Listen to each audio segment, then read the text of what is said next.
So today is Sunday and we are going to make our traditional Sunday rolls. This is a recipe from the Lion House. The first thing we're going to do is take 2 cups of warm water. This is like just out of the tap and it's just hot to the touch. So it's 2 cups of water. We're just going to add it to our KitchenAid. And then 2/3 a cup of evaporated milk. You can just buy this from any grocery store. 2/3 cup of milk. And then I'm going to whisk that together. Just without my mixer. Just to get all the little clumps out and just make sure that it's all mixed up. And then from there we're going to add yeast. This is 2 tablespoons of yeast. And just pour it right into our milk. And 1/4 cup of sugar. And the sugar comes right after the yeast to activate the yeast. And then we're going to do 2 teaspoons of salt and 1 egg. And I just crack it right into my mixer. And then the last thing is butter. And I melt this butter. And while that's going, I'm going to measure in 2 cups of flour. So I usually take my flour and just kind of fluff it up a little bit before I actually mix it. And then you don't ever want to like pound your flour, but I just take the back of a knife and I just scrape it off. So there's 1 cup and 2 cups.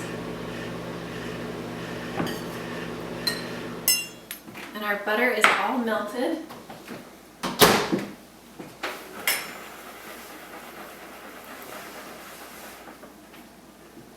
I'm just going to add that in there. And then just take your dough hook attachment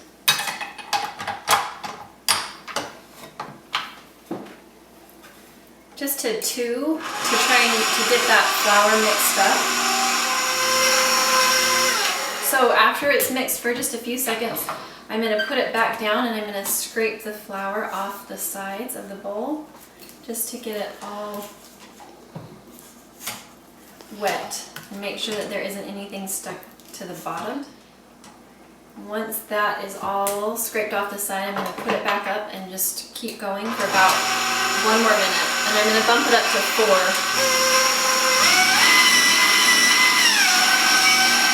Okay, now that we've got it all mixed together, I'm going to drop it down and I'm going to add 2 more cups of flour. We're going to have a total of 5 cups. And this is already pre-measured, so I'm not going to be really specific about how much I'm adding, but it's 5 cups total. So we're going to do another 2, which will be our 4.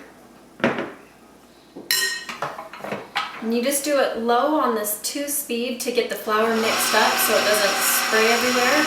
And then as soon as the flour is wet, then I bump it up and let that run for about 2 more minutes. Okay, so now that you've let that mix for a little bit, I'm going to turn it off and pull it down, and we're going to add the remainder of our flour.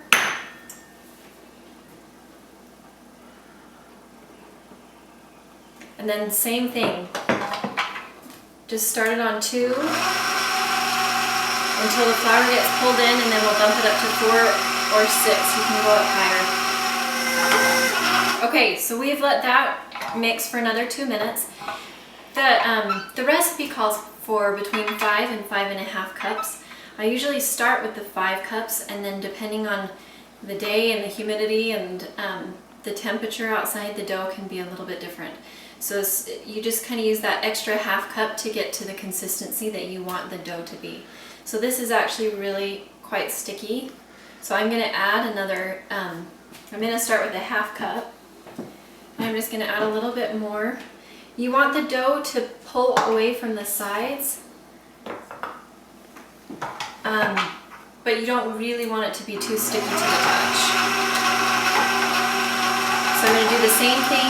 Doesn't need to knead for very long when you're adding the extra flour, but just enough to get it mixed in there, and then we can check the texture of the dough again. I'm going to add a little bit more.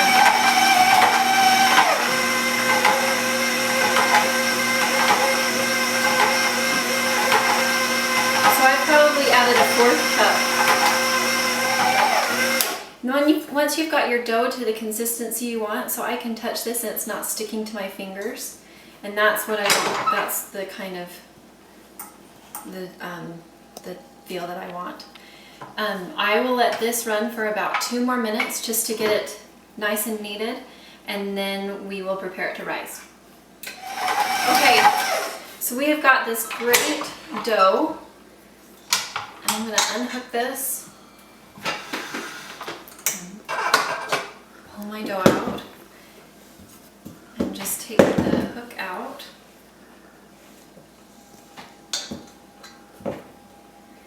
And what I normally do is I just let it rise right in this bowl. So this is just plain vegetable oil, canola oil. I wouldn't use a olive oil here. You don't want to mess with the taste at all. So this is just a vegetable oil, and all I'm going to do is just drizzle it over the top of the dough, and it's all on the sides as well. And just kind of put the oil around the dough and around the bowl, so that, and the reason why you do this is so the dough can rise and it won't stick to the bowl when you're ready to pull it out. So it's just kind of all covered, the bowl is kind of covered, and the dough is covered. So after you've got it all oiled, you're just going to take a clean rag and just drape it over the top, and then you're going to set this aside. Depending on the day, if it's a warm day outside, it's going to rise faster. Cold day, it's going to be longer. But we're just going to let this rise anywhere from 20 to 40 minutes until it just doubles in size. So my dough will be up to here by the time it's done. And when it has doubled in size, then we'll go ahead and roll the rolls. Okay, so we have let this dough rise for about 35 minutes. You can see how it's doubled in size. It looks great. I have this mat. It's just a Pampered Chef silicone mat. So I'm just gonna drizzle some oil on the top of that and just kind of rub it around so it won't stick. And then the pan that we're going to use to cook in is actually just your broiler pan that comes with your oven. It's nothing fancy, you just take the top off, and I found that the rim around this pan is perfect size to make for the rolls, to support the rolls. So I just do some oil in that and just take a paper towel and wrap around the sides and the middle, and then I just set that to the side.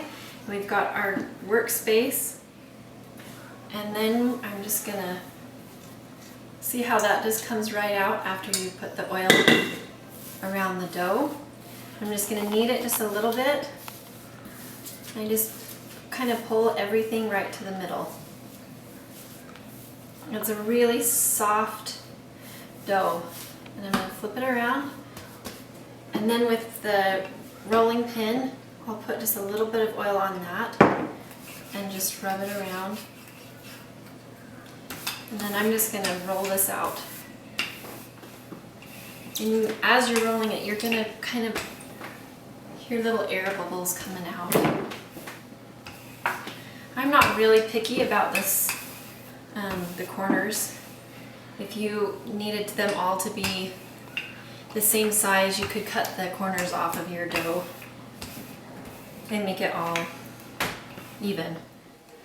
Okay, so we've got our dough rolled out, and I just have this plastic pizza cutter.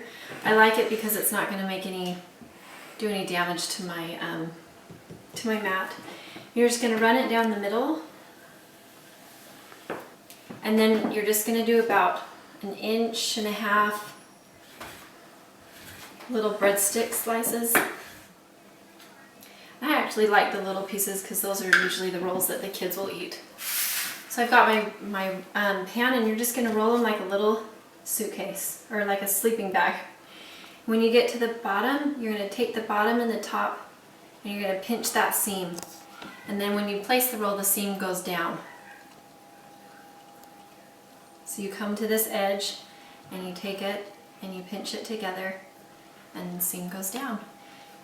And then you just start rolling them up.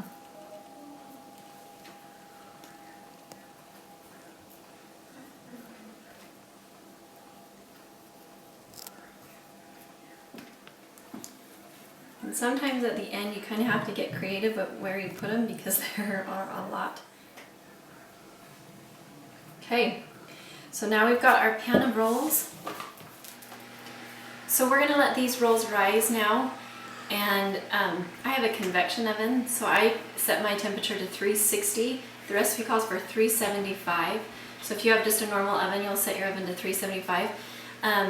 And then I like to set the rolls just right on the stove top while the oven is rising. I've found that they rise just a little bit faster. And there is a quick rise method where you warm your oven up to 150 and then turn it off. And you can put your rolls in there to rise with like a bowl of water just to make it warm and steamy, and they'll rise a lot faster. Okay, so our rolls have finished rising and they are ready. We're going to put them in the oven. The recipe says 15 to 20 minutes. I found that my oven cooks 16 minutes. Again, that's a convection oven, so if you're using a regular oven, it's probably going to be closer to the 18 or 20 mark. The most important thing is that you handle this very carefully. If you bump it at all or jerk it, the rolls are going to sink down. And very carefully